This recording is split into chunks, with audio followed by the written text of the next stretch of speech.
lecturer today is Dr. Levin, who we all know as a specialist, a teacher on Russian, Soviet, East European history, a specialist on gender, sexuality, religion, and medicine in Russian history. And she's just back from a Yale conference on rethinking early modern Russia, but she's agreed to give a lecture on healthcare economics. Okay, I am sort of tired since I got back last night and at the conference.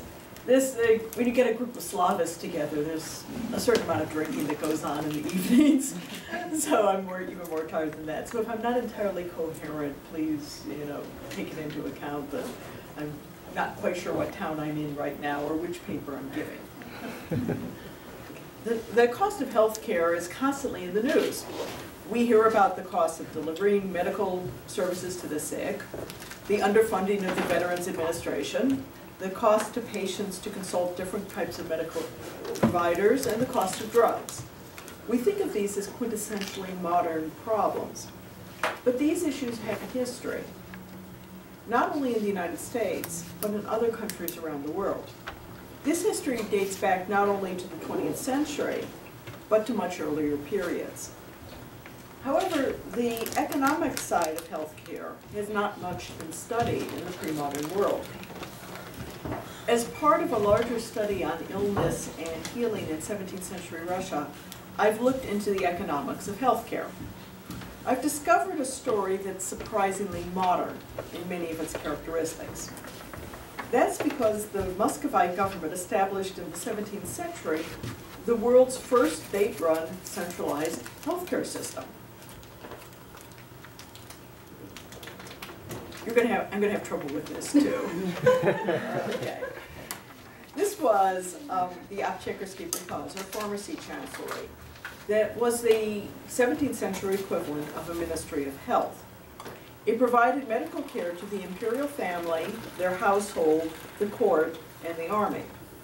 The chancellery employed medical professionals, and it trained students to become medical professionals. It acquired medicines, and it distributed them to the public. And the building is still there in Moscow. It's no longer the Ministry of Health, though.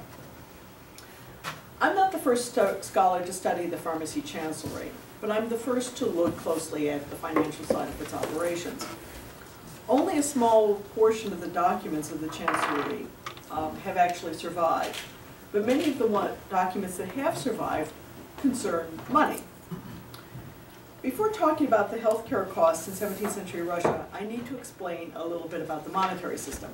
And thanks to Yevgeny, we have actually some samples, which I will pass around. But if they don't get back to Yevgeny, nobody leaves the room until the coins come back.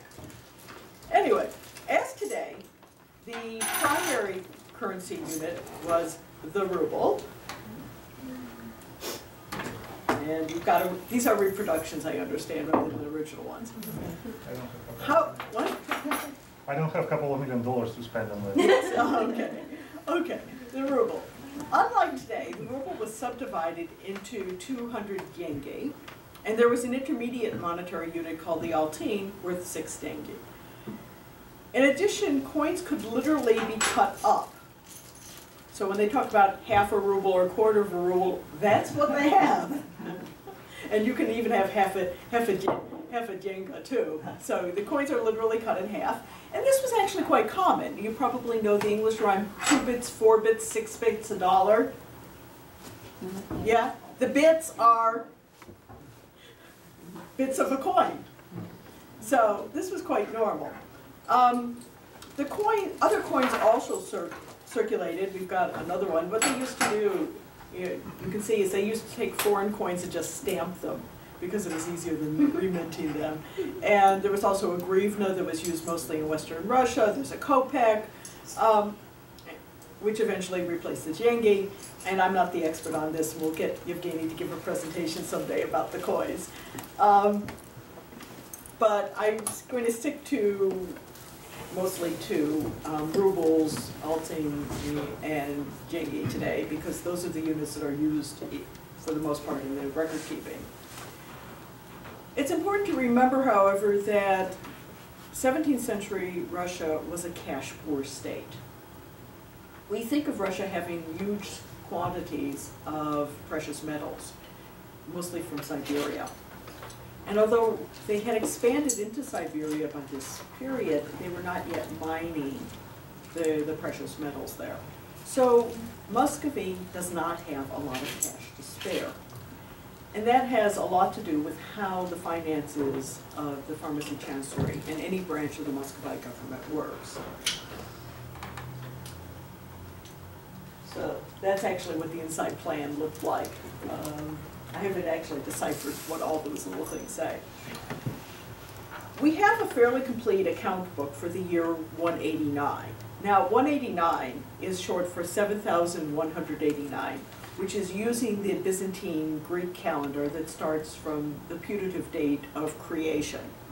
The year 7000 corresponds to 1492, according to our calendar, which is the putative birth of Christ. So that's how I always remember how the dates add up. So the year 189 corresponds to the time period September 1st, 1680 through August 31st, 1681. So, what does the budget look like? For the year 189, the expenses of a pharmacy chancellery totaled 8,512 rubles, 31 altini. Its income from that year, according to the record, totaled 10,098 rubles, 9 altini, and 1/2 jenga. And I'm sure it was literally 1/2 of a coin.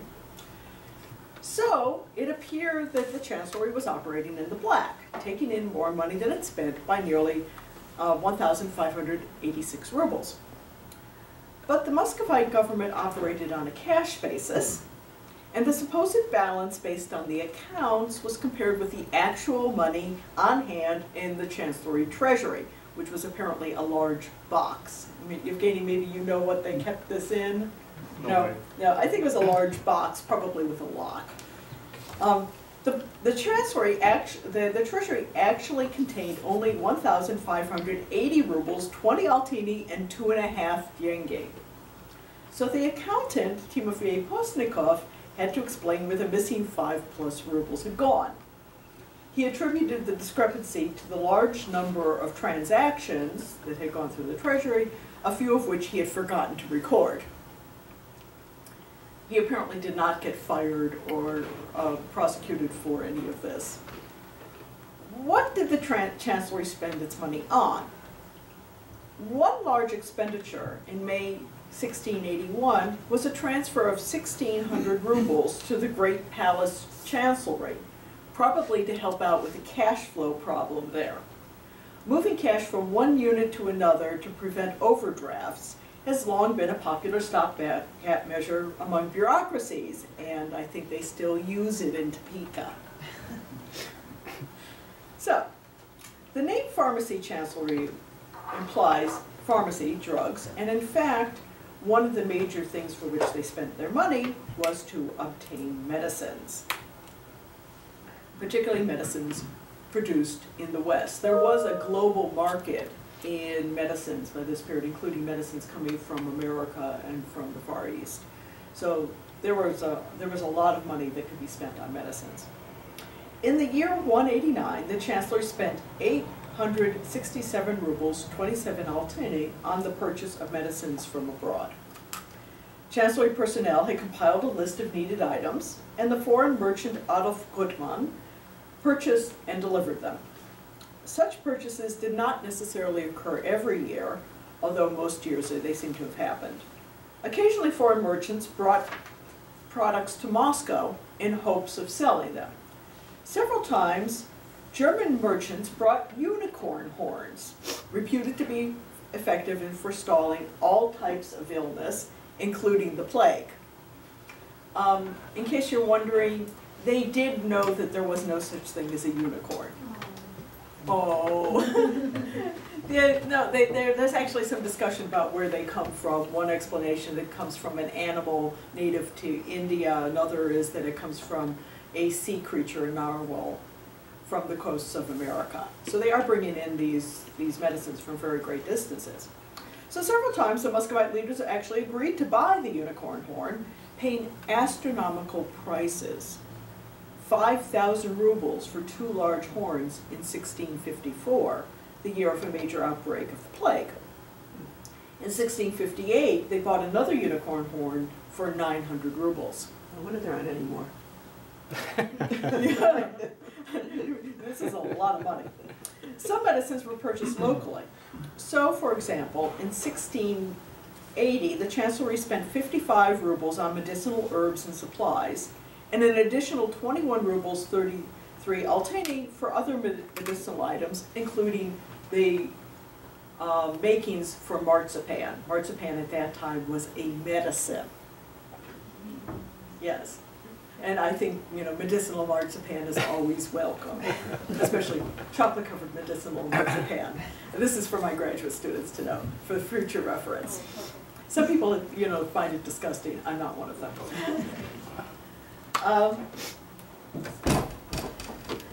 The Chancellery also had its own gardens, which required expenditures for plants, seeds, and equipment, as well as security guards to prevent theft. In July 1658, for example, thieves broke in and stole apples. Yet the gardens also produced medicinal plants, reducing the need to purchase them elsewhere, and giving the Chancellery control over the quality. And the garden is actually still there, but it's no longer a garden for medicinal herbs. But the Chancellery Gardens were insufficient to produce the quantities of medicinal herbs that were needed, so the Chancellery arranged to have items that they needed requisitioned from the countryside, which was, in general, a favorite Muscovite method of securing provisions, because the government did not have cash to buy them. The local military governors were ordered to supervise the collection of the product using local population, peasants, soldiers, townspeople, Cossacks, even children, as uncompensated labor. Suffice it to say, nobody in the provinces liked to receive such orders, and frequently the military governors shirked them, and not to mention the local population shirking such orders. Take, for example, the situation concerning the collection of the herb black hellebore in 1666. Just in case you're wondering what that herb is, there's a picture of it. The military governor of Kolomna was issued an order on March 29th to find workers to collect the root and send it to Moscow. He failed to do so, or even to send an excuse. And so on August 28th, he was sent a reminder, and this being Muscovy, it was not a polite reminder. It was a threatening sort of reminder. At that point, he claimed that he had sent a report back to Moscow with a gunner back in the spring to say that none of the requisite herb could be found. But officials in Moscow did not believe him. They wrote to him, "Certain people from settlements in Kolomna reported at the pharmacy chancellery that along the Oka River there is a lot of that root." So they told the delinquent governor to collect it, or else they were going to send their own people to do it and charge the governor a fine of 100 rubles for negligence and report him to the Tsar. The largest single cost in the pharmacy chancellery budget was the salaries of its staff. We have a complete list of the staff as of April 27th, 1682, when they were required to swear oaths to the new Tsar, the child Peter, that is later Peter the Great. It's interesting that it was not to the joint Tsars, his older brother, just to Peter. So, the staff then consisted of these people, and you see the list there. Some Russians, some foreigners. The total number of employees at that point present was 77.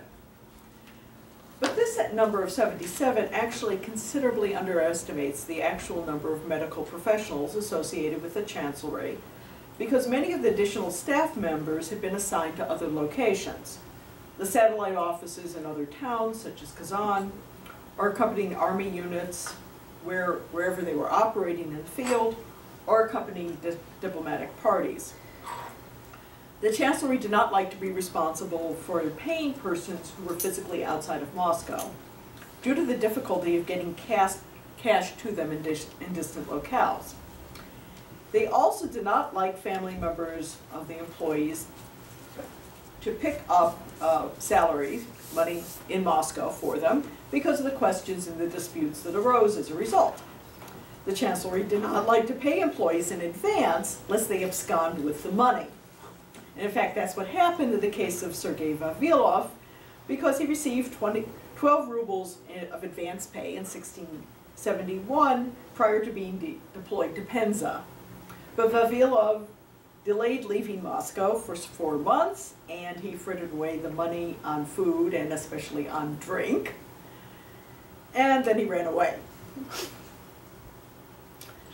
But there was another reason for the Chancellery to avoid paying employees who were deployed outside of Moscow.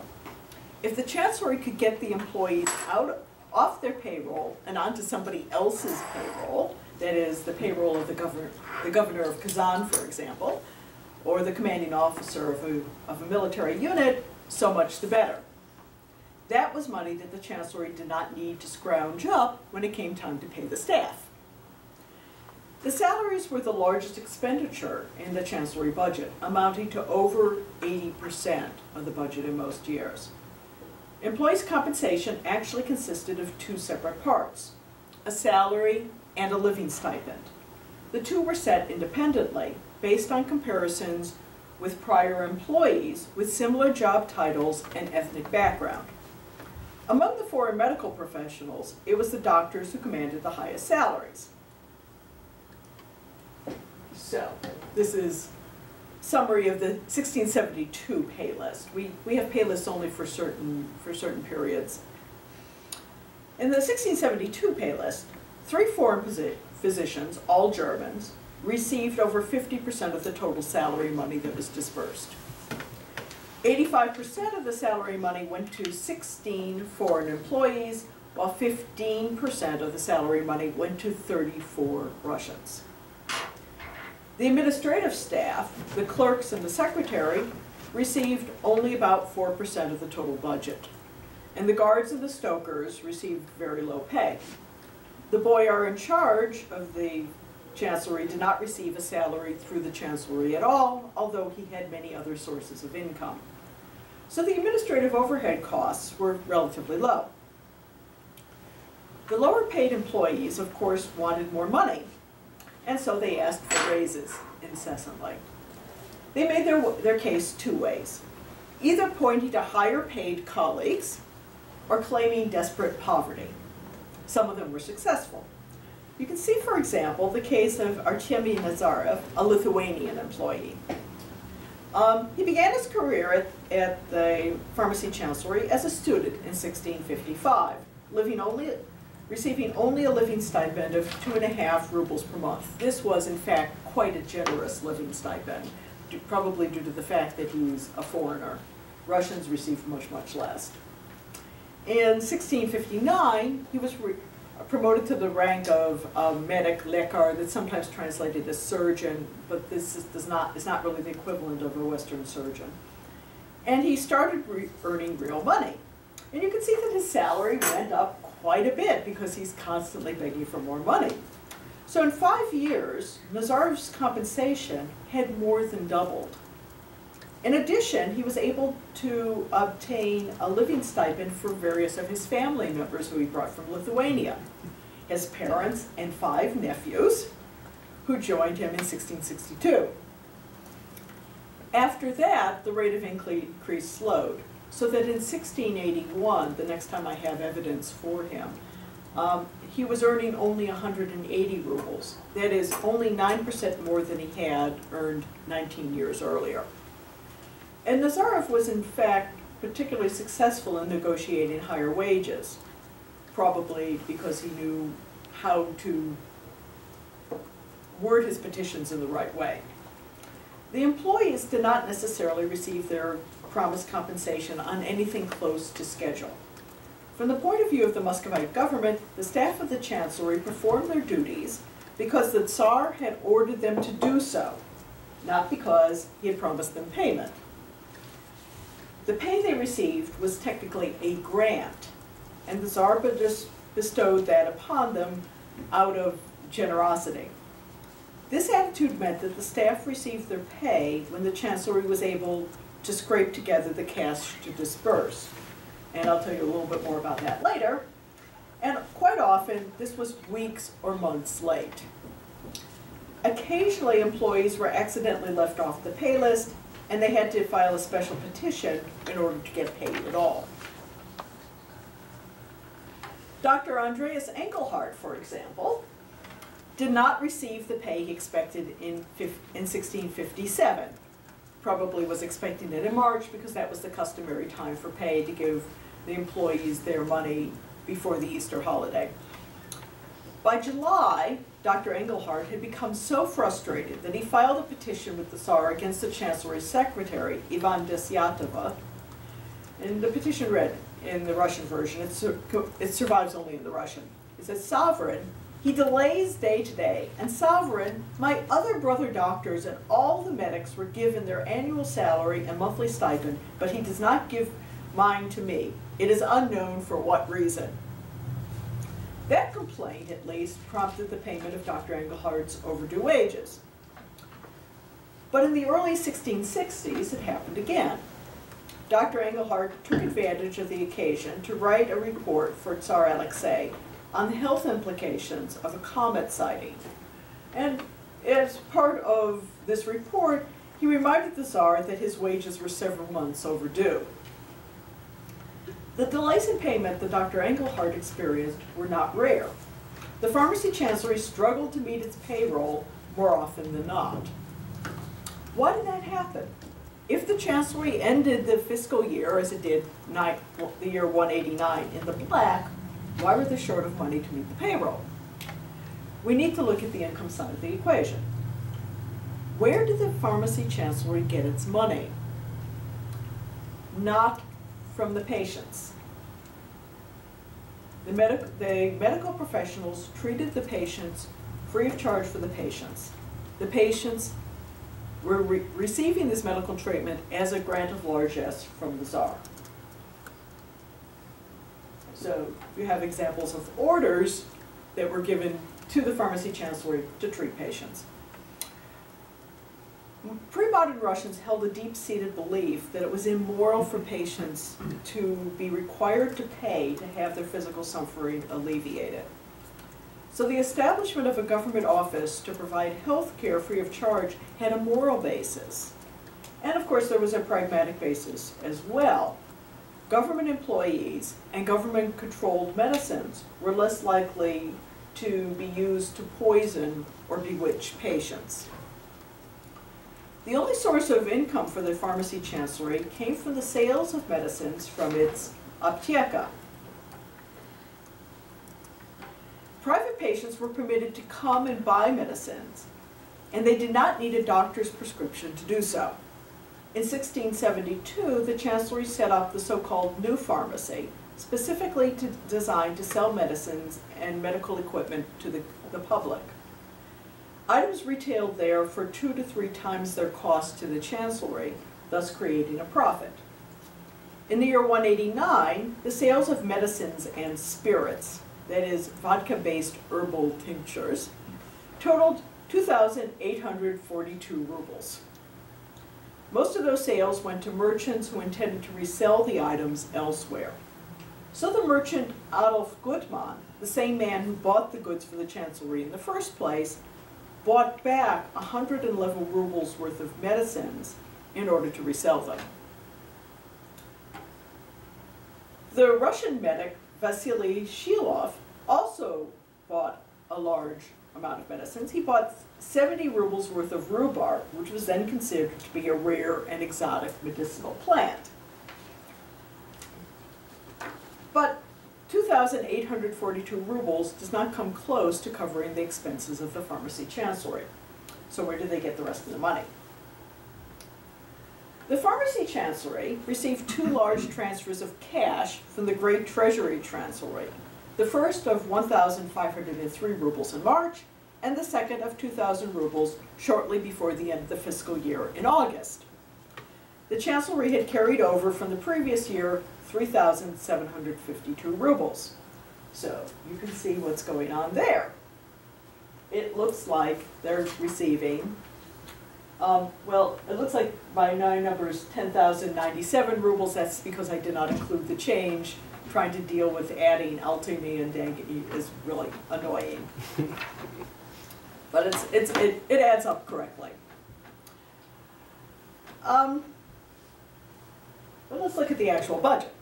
The Chancellery's expenses, you will recall, totaled 8,512 rubles, 33 Altini. Of that amount, 1,600 rubles were actually not spent on pharmacy chancellery operations, but rather as a cash transfer to the Great Palace Chancellery. So the real cost of the pharmacy chancellery's operations was 6,912 rubles. But the chancellery raised from its sales of medicines only 2,842 rubles, leaving a deficit of 4,070 rubles. Are you following the math here? I know that historians tend to be mathematically challenged, so I try to make it simple. Okay. So even including the government subsidy of 3,503 rubles total, the Chancellery was not breaking even. And in fact, the Chancellery experienced a shortfall of 567 rubles in the year 189. So despite the surplus of 1,580 rubles that the accountant Postnikov reported at the end of the fiscal year 189, the pharmacy chancellery was not self-supporting. And in reality, the chancellery was operating in the red, overspending its budget by about 8%. The books appeared to show a surplus only because the transfer of the government subsidy funds occurred in late August, just before the account books were balanced for the year. This clearly was a problem, and one that had arisen periodically before. Muscovite officials moved to correct it. One way was to reduce the size of the medical staff, and 7 of the foreign medics who had been recruited at considerable expense in the year 1679 were fired in 1681. The Muscovite government also moved to enhance the chancellery's income by granting it 4 landed estates, which were expected to yield 700 rubles per year in money, along with substantial in-kind payments of grain, firewood, and vodka. The Muscovite government also continued to resort to other methods to meet its financial obligations, both those of the pharmacy chancellery and other government offices. A favorite method was to pay the salaries for purchases in goods rather than cash. And so the pharmacy chancellery staff often received half of their promised wages in sable pelts rather than in coins. This way of using furs as money is a very old in Russia. This is an illustration from a chronicle from the Kievan period. Well, the chronicle dates from the Kievan period, and it illustrates that they're being paid in furs, and this is what they did. The unicorn horns that were purchased in 1654 were also paid for in furs rather than in money. So the use of furs as a medium of exchange with a set cash value was long-standing in Russia, dating back to the earliest period of Russian history. But where did they get the sables? The pharmacy chancellery received the sable pelts from the Siberian chancellery, which in turn received them from government offices in Siberia. The government offices in Siberia collected the furs as tribute from indigenous people. The key personnel groups who were eligible for treatment by the pharmacy chancellery medical specialists, that is the imperial family, the court, and the army, received medical care free of charge. But what did the rest of the population do? They had 3 options. First, to consult practitioners of Western-style medicine. Sometimes these were chancellery employees, but as private patients, they had to pay. The second choice was to consult folk healers, or the third choice was to consult the spiritual healing of the Russian Orthodox Church. So what do the economics of those systems look like? And I apologize here for the poor quality. It's the best picture I could get of this. It says, Although some scholars have asserted that there was no private practice of Western-style medicine in Russia before the time of Peter the Great, I've uncovered evidence that it occurred. But there was no system of licensing private medical professionals for private practice and no supervision of their activities.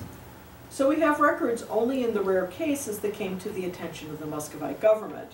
And the government records are, as I've already said, very incomplete. But from a few surviving cases, we can get a glimpse of the financial arrangements involved. Private patients had to expect to compensate medical practitioners for their services. Some practitioners, such as the Greek physician known in Russian as Nikolai Ivanov, charged his private patient Sila Potyomkin, a cavalryman, 60 rubles to treat a herniated testicle. Of course, Nikolai was earning, at the time, Nikolai was on the staff of the pharmacy chancellery, and he was earning less than 2 rubles a month. So 60 rubles was a lot of money for him.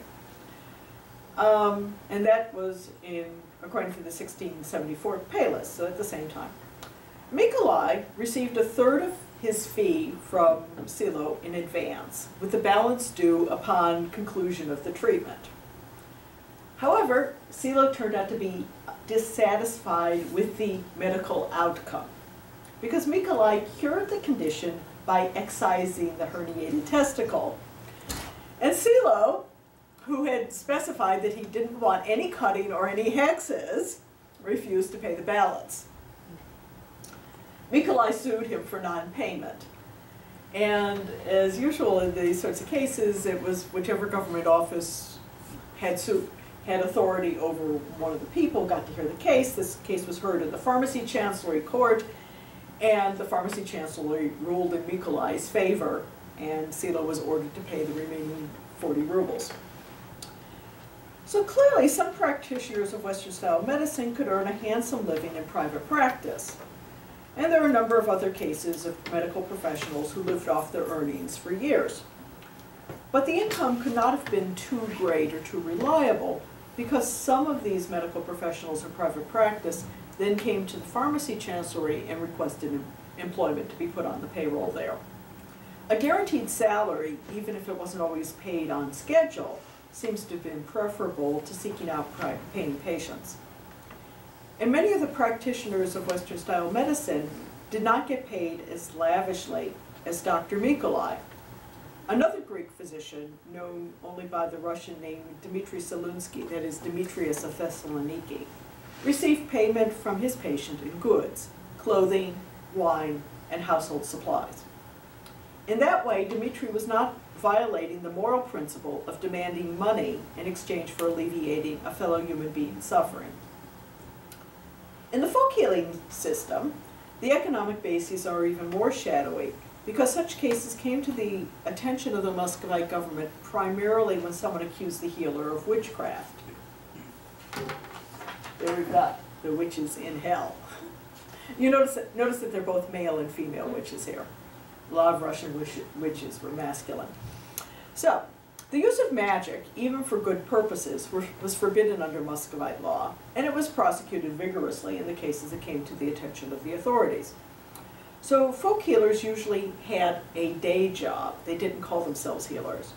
And it was this day job for which they earned a living, sometimes as craftspeople, and for male healers, the official their official profession was usually horse trainers, because it was a good cover for treating sick and injured human beings as well as horses. Some wealthy households hired folk healers as servants. So, for example, Fyonko Semyonova, a peasant woman who had knowledge of herbal medicine, was hired in the household of Avdotya Volinskaya, a high-ranking noblewoman. When faced with charges of sorcery, folk healers were not going to put themselves into a still more vulnerable position by admitting that they took money from their dissatisfied customers. They could easily end up like the healer Tereshka Malikurov, who admitted under torture that he had been bewitching people in order to create more paying customers for himself. But still, I don't know that he actually did this. What people will say under torture, you really can't trust. But it's pretty, you can guess that this is what he thought would satisfy the interrogators. But still, we can get an idea about how much patients paid folk healers. The healer Ivashko Popov received a ruble from the tavern keeper Mikita and a linen cloth from a servant woman named Domna. The Tatar woman healer Sultan received 1 altin from the soldier Nazar for healing his eye ailment, although she had to nag him in order to actually receive payment. Now, the spiritual healing of the Russian Orthodox Church was supposed to be free. It was immoral to demand that patients pay for the alleviation of their suffering, and so the physician saints in the Orthodox calendar, such as the Byzantine brothers Cosmas and Damian, were called non-mercenary. That's part of their official title, because they refused to take payment from patients. Orthodox authors warned patients against visiting physicians, who they claimed would take all their money and leave them in even worse health. Instead, Orthodox authors advised patients should seek the spiritual healing of the church. The Russian Orthodox Church received tithes and tax exemptions from the Russian state in exchange for its care for the poor, including the sick, as established in the church statute of Grand Prince Vladimir in the 11th century. Certainly Russian institutions, monasteries, and especially major cathedral churches, and even local shrines took in sick people. Am I off one? Yes, I am. Yeah, okay. Mostly the patients received palliative care, rest, food, bathing, and the comfort of prayer, but little in the way of medicine.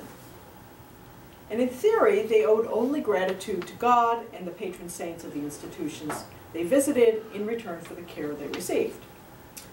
That's not how it actually worked. Monasteries and shrines were big businesses, and they kept careful track of income and expenditures. Charity was typically a tiny share of the budget, about 3% of the budget of the important Solovetsky Monastery on the White Sea, as historian Jen Spock has determined. And often, monasteries were required to take in patients they might rather not have had, particularly persons who behaved disruptively and who were consigned to monasteries by order of the government, or by communities eager to get rid of them.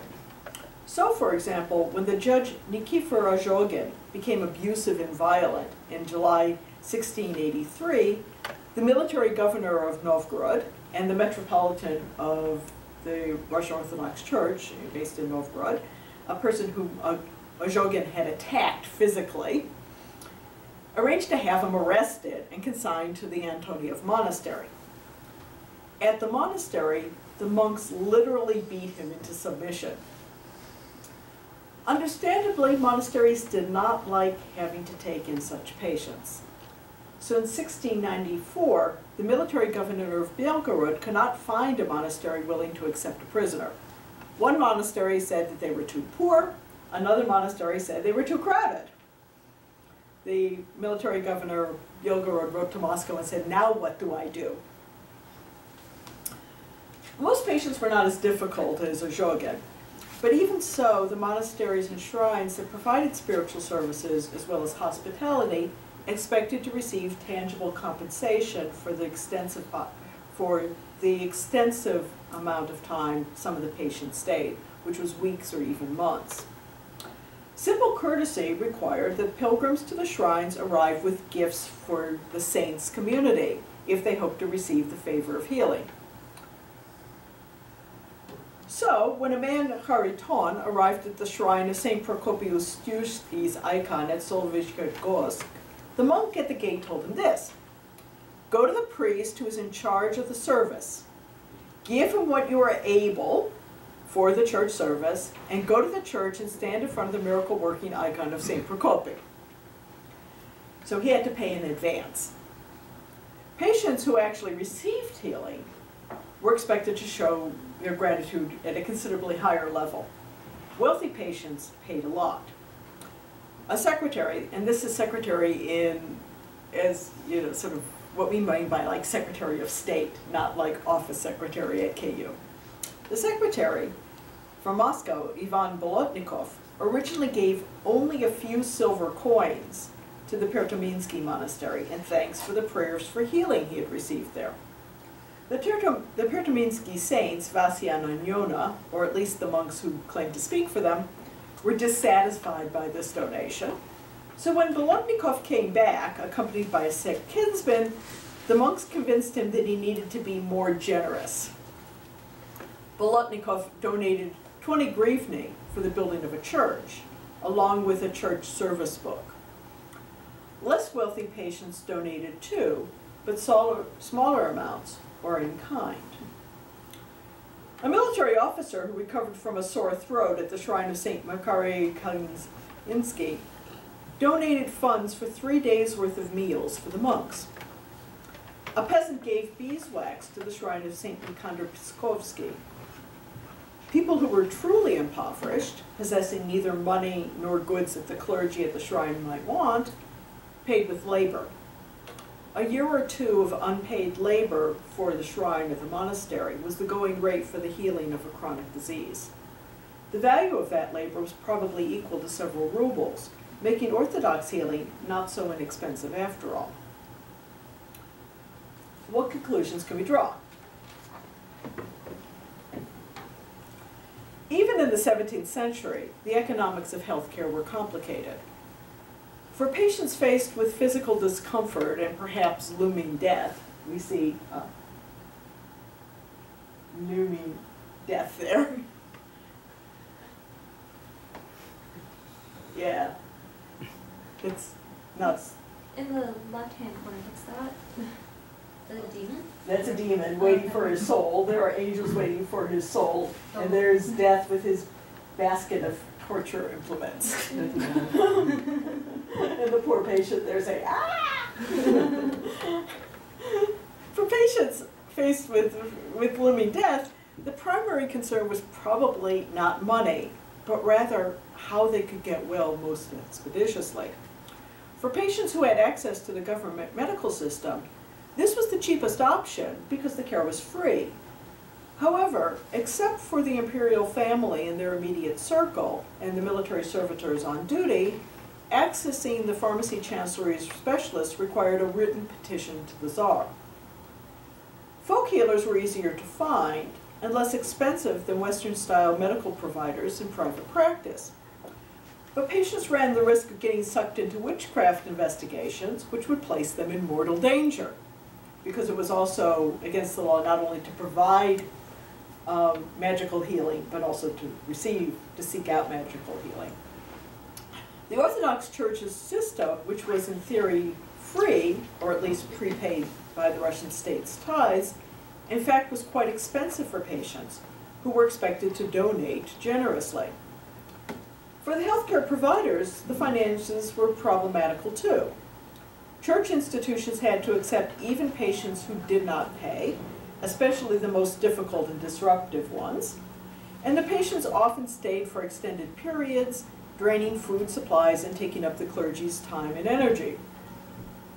Folk healers rarely could make a living from that craft, and they did not like to advertise themselves as healers because they would thus be subject to arrest as witches. Practitioners of Western-style medicine could make a living from private practice, but they often preferred the security of a state salary. The Muscovite state wanted to provide key personnel with expensive foreign medical specialists and imported medicines, but it struggled to come up with the money needed to pay for them. So the 17th century Russian story of healthcare economics turns out to be really quite a familiar one. Thank you. And now I'm required by university rules to present my sources.